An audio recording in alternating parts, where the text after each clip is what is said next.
Assalamualaikum. Nama saya Eka Francisca Widianawati. Di sini saya akan menjelaskan tentang teknik pengambilan sebuah data. Jadi, apa sih teknik pengambilan sebuah data itu? Teknik pengambilan sebuah data adalah cara-cara yang dapat dilakukan oleh peneliti untuk mendapatkan sebuah data.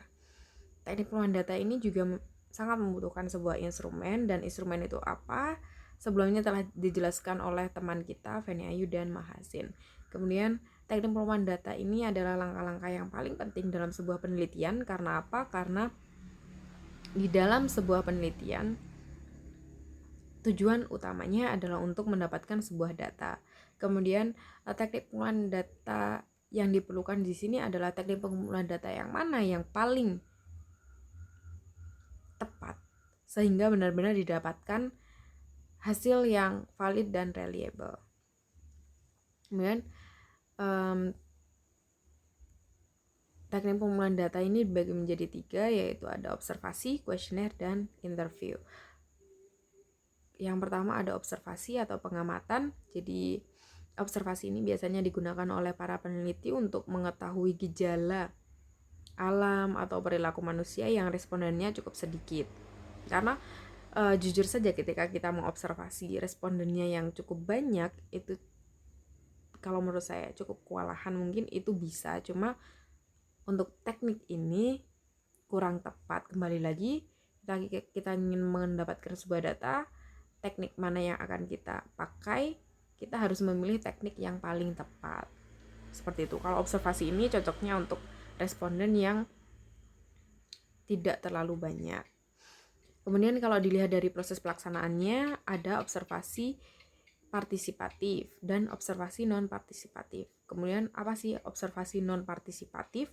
Observasi non-partisipatif ini adalah jadi ketika kita mengamati sebuah kelompok, kita juga ikut berpartisipasi dalam sebuah kelompok tersebut. Contohnya kita ikut mendengarkan apa yang mereka bicarakan, kita ikut melakukan apa yang mereka lakukan, jadi kita ikut berpartisipasi dalam kelompok tersebut. Kemudian kalau yang observasi non-partisipatif berarti kebalikannya. Contohnya ketika kita berada di sebuah mall, ketika kita ingin mengetahui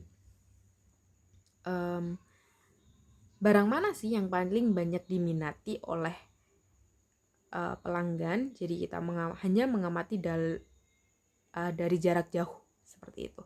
Kemudian kalau dilihat dari proses perencanaannya, observasi ada 2 juga, yaitu yang pertama observasi terstruktur dan observasi tidak terstruktur. Kalau observasi terstruktur berarti semuanya sudah disusun secara sistematis.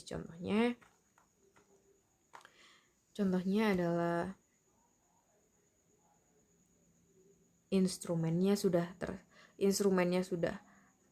direncanakan dengan baik, kemudian siapa yang akan kita observasi sudah kita rencanakan dengan sangat baik. Itu yang namanya sistematis. Kemudian kalau yang observasi tidak struktur berarti kebalikannya, antara instrumen dan juga yang mana atau siapa yang akan kita observasi, kita belum menentukannya secara sistematis. Kemudian yang kedua ada kuesioner atau angket. Jadi teknik ini biasanya digunakan oleh para peneliti untuk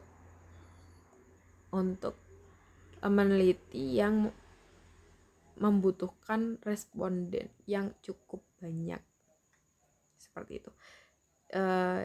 Dan kuesioner ini dibagi menjadi 2, yaitu kuesioner terbuka dan kuesioner tertutup. Kalau kuesioner terbuka berarti peneliti tidak memberikan jawaban terhadap pertanyaannya. Jadi responden secara bebas memberikan jawabannya, mereka memberikan suara mereka. Kemudian kalau yang kuesioner tertutup berarti peneliti sudah mempersiapkan jawaban-jawaban dan responden harus menjawabnya hanya satu jawaban yang telah disiapkan. Kemudian yang ketiga ada interview. Interview ini bisa dilakukan via telepon ataupun via tatap muka. Interview ini dibagi menjadi 2, ada interview terstruktur sama interview tidak terstruktur. Kalau interview terstruktur berarti instrumennya ataupun pertanyaan-pertanyaannya sudah dipersiapkan dan alternatif jawabannya juga sudah disiapkan. Siapa yang mau kita wawancara sudah disiapkan secara sistematis. Kemudian kalau wawancara tidak struktur berarti kebalikannya. Kita pun kadang-kadang belum mengetahui siapa yang akan kita wawancara. Kemudian untuk pertanyaannya juga kita hanya mengetahui secara garis besar. Untuk penyampaiannya kadang-kadang antara responden 1 dan responden 2 itu berbeda cara penyampaiannya, tetapi dalam garis besar pertanyaannya sama intinya. Seperti itu. Oke, terima kasih. Itu tadi semuanya dari saya tentang teknik pengumpulan sebuah data. Terima kasih. Wassalamualaikum warahmatullahi wabarakatuh.